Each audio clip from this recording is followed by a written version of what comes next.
The funeral of Felix Mitchell was a wonder. Bay horses leading, Rolls Royces following. He was the drug lord of East Oakland who made $20,000 to $30,000 a day selling narcotics in a slum, ending up murdered in prison. Some role model. He cool. He real cool. I like the way he died, you know. He died in style. Put your hands behind your back.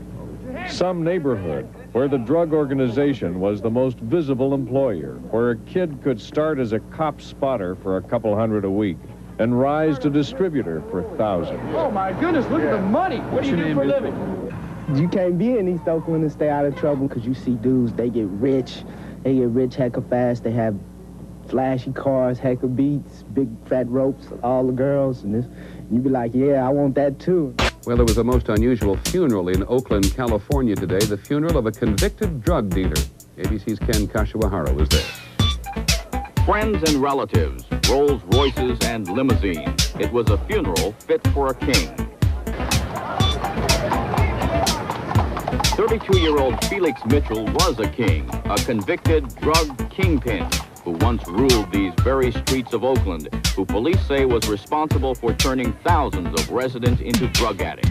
Mitchell was stabbed to death at the federal penitentiary in Kansas, and Mitchell's family planned today's elaborate send-off for a man who lived an elaborate lifestyle. Some residents and city officials were outraged, saying it could send the wrong message to the city's youth. This is totally ridiculous. I have no idea what the family intent is, but I hope the message is loud and clear, saying stay away from drugs. This is what happened to you if you take drugs. This is what happened if you deal with drugs. City officials said that all the proper permits were filed, that there was nothing they could do to stop the funeral.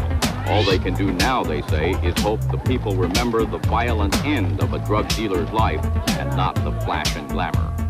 Ken Kashiwahara, ABC News. In a city that's been battling to stop the sale of drugs in its parks and schoolyards, the glorification of a pusher became the center of a controversy. There were many, including city officials, who thought the funeral should not be allowed. But the city council and the police were powerless to stop it. I think it's a disgrace to society. They didn't do this for Martin Luther King. The man being given the hero's farewell was Felix Mitchell. He was stabbed to death in Leavenworth Penitentiary last week, 1 year into a life sentence for conspiracy to sell heroin. Among those who disapproved of Mitchell's showy funeral were some who hoped at least his death would provide proof that crime doesn't pay.